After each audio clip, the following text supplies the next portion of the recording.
Hello, everyone from Chelsea Fan TV. I hope we're all doing very, very well.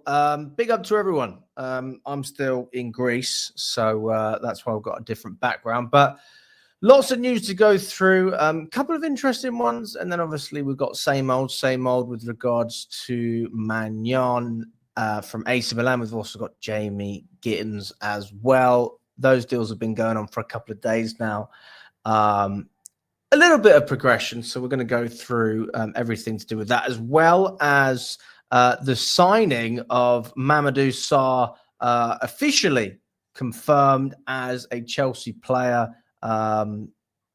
He was playing for Strasbourg, and we ended up doing a deal for him a little while back. It wasn't that recent. For about 14 million euros. So he's going to be signing a long-term contract until 2033. So it's an 8-year deal at the club for the 19-year-old Frenchman. And yeah, he is actually going to be joining us for the Club World Cup as well. So I'm looking forward to see what Mamadou Sarr can do in a Chelsea shirt. He's not going to be at the top of the pecking order, let's be honest, but can he progress into the side? Can he help us? I'm glad we've got another centre back in. That has been a concern, especially with the lack of depth that we have. Yeah, if you look at Fofana getting injured, for example, you say who else comes in there, and we're probably going to look to sell Chalobah based on what's happened in the past. Disasi's not a part of our plans. I don't really want to see Badiashile on a regular basis. So you're lacking a lot of options in that position. So we definitely still need to look at another centre-back. No real progressions based on what I've heard of any other players. Obviously, we spoke about Jonathan Tah. He's gone to Bayern Munich. We spoke about Dean Huijsen. He's gone to Real Madrid. So Brathwaite doesn't seem like he's going to be an option from Everton. They've priced us out. It's far too expensive. That happens every year. So no surprise there. But I do think Mark Gurley from Crystal Palace could be an option. So that's one to stay peeled for. Also, we've got really interesting news, which I didn't expect to hear. Man City are eyeing a shock move for Marcus Bettinelli following the departure of Scott Carson. Now, for those of you who don't know who Scott Carson is, he was Man City's third choice goalkeeper. So very rarely played, if ever. But it was actually a big part of Man City's dressing room. And there's some players that you have in, and I know that we joke about, players are here for the vibes, this and that. There are certain players that are like that. But Bettinelli is actually quite a key figure for our dressing room. And the fact that Man City are looking to replace Scott Carson straight away with Bettinelli tells me that he offers the dressing room something that Man City, he offers the Chelsea dressing room something that Man City want to bring to theirs now that they've obviously, they need to find a new third choice keeper.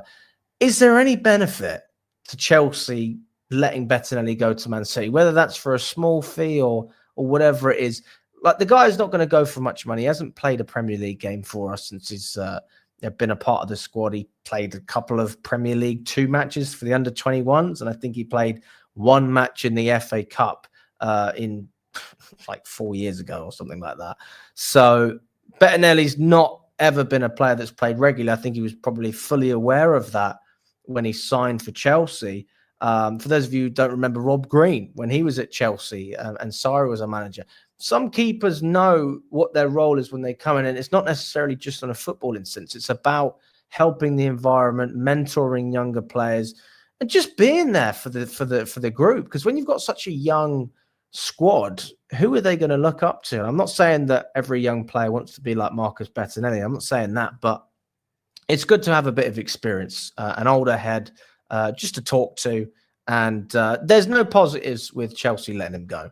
So for me, it's a massive thumbs down if that deal happens. I hope it doesn't happen. But honestly, it wouldn't surprise me if it does, if City cough up a couple of million or something like that. But I don't even know what Bettinelli's worth. Not much more than that, to be fair. So we'll see what happens there. This video is brought to you by 7Bet, a proper new bookie here in the UK. You get an early payout if your team goes 2 goals ahead, a quick bet builder to customize your bets, odds on players' cards, shots on goal, assists, and other stats and ACCA boosts if you're going big.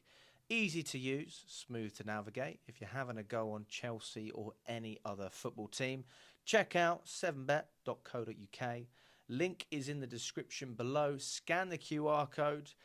18 plus only. Bet responsibly. Be gamble aware.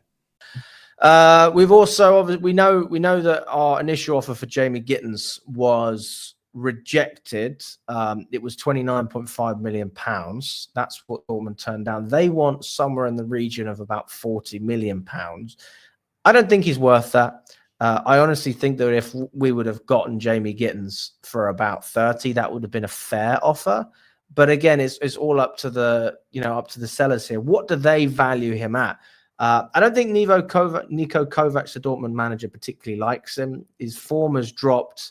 Jamie Gittens' form has dropped since they sacked the previous manager, and Niko Kovac became the new gaffer. He still played, but he hasn't played as much, and he hasn't played as well, getting as many goals and assists. So if we were having this conversation in January, it would have been a no-brainer to cough up however much, probably even up to 40 million. You could have justified it based on Gittens' form. But he has fallen off a little bit. But he has attributes that Maresca really likes. And for whatever reason, our scouting team seem to think he'll fit well. He's direct. He's a winger that can stay out wide, shoots an awful lot. Doesn't mean it always pays off. But when you look at the frustrations we had with Jadon Sancho, shoot. That's every single time we're saying, shoot the fucking ball. And he didn't do it. And we won't have that problem with Jamie Gittens if he does sign. So I don't think we'll match 40 million, but I think there'll be add-ons, and that deal will come to fruition. So no real concern there. I can't say I'm massively impressed with the signing of Gittens, if we're being honest. We're hearing about Rodrigo and all these other guys, and we're not going for them. So we're saying, where is the experience here? But so then we look at Maignan from AC Milan. And we say, you know what, this is a 29-year-old keeper. He's about to turn 30 next month, by the way. He can be a real progression based on what we have at the moment. And if you consider that to be actually everyone, he's a clear progression on all of them, including Petrovic, who I love. And it seems to be that he loves the idea of joining Chelsea. He likes the prospect, but Allegri, the new manager of Milan, wants him to stay. He's been trying to convince him to stay, but Maignan just wants to join Chelsea. He's made it clear, this is according to L'Equipe, that he will see out his contract if he doesn't leave this summer, which is basically a threat saying to Milan, if you don't want to take the money for me, you're going to lose me on a free because I'm not signing a new deal. I want to leave.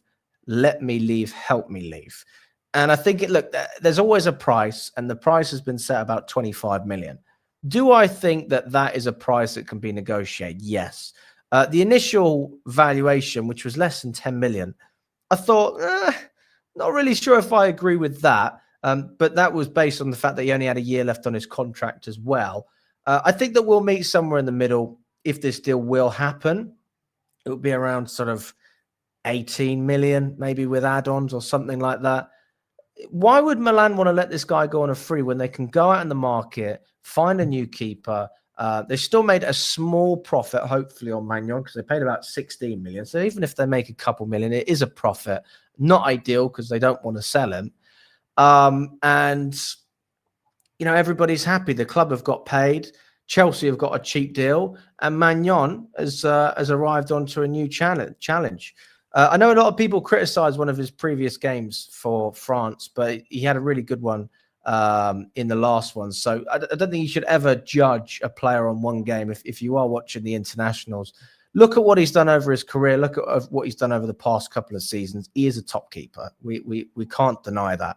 My only frustration is that I'm a big fan of Petrovic. And I do feel like when we look at the way that our recruitment has worked out, there's been a lot of players, young players, that have come in and haven't performed whatsoever and still seem to be given chances, whether that's Robert. Well, he's not young, is he? Robert Sanchez is an example of a player who's come in and has been given a million chances. And then you've got Petrovic, who, quite frankly, has never really disappointed us. And for some reason, we don't value him. We don't value him at higher than 25 million euros. I don't even think it's pounds, it's euros. And that's the frustration that I have. That's the only negative with this Maignan deal. If we get it done, is Petrovic probably ends up going, and we do undervalue him. We're not even going to make a good profit. I'd sell Petrovic for 40 million, and I think a lot of clubs would pay it, based on the fact that he's only 25. He's 5 years younger than Maignan, and he's already performing to a level where basically any Champions League side, I think, would benefit from having a keeper like Petrovic. His distribution is probably not quite as good as Maignan. Although I say that, we did look earlier in the season at the stats for that. It was some of the best passing in Europe at the time. So I don't know if that has changed. Let me know in the comments. So I like Petrovic. I want him to succeed at Chelsea. So I'm not particularly... I won't be upset if we don't sign Maignan, because I'll be happy that Petrovic can be a part of this squad. If we were to sell Petrovic anyway and not get Maignan, that would be a disgrace. And that would be a huge issue to me. But I don't see that happening. I think it's one or the other. If we have any common sense whatsoever, and then Sanchez will get sold, Jorgensen will probably end up going out on loan, or Mike Penders either. We'll see what happens there. But it seems like both the deals with Jamie Gittens and Maignan are just hanging in the balance. The clubs need to meet in the middle somewhere, because Chelsea are tough negotiators at the moment. We're not willing to pay the taxes on these transfers that we were 2-3 years ago.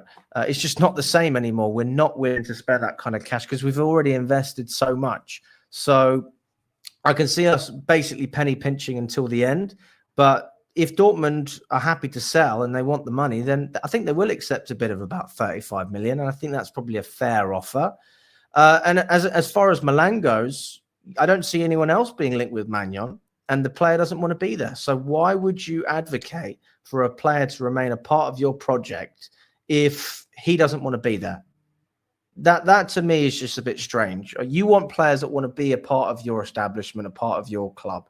And if they really want to be there, then that's great. If they don't, I don't even think it's worth looking at the ability, because you've got to have your heart in the right place.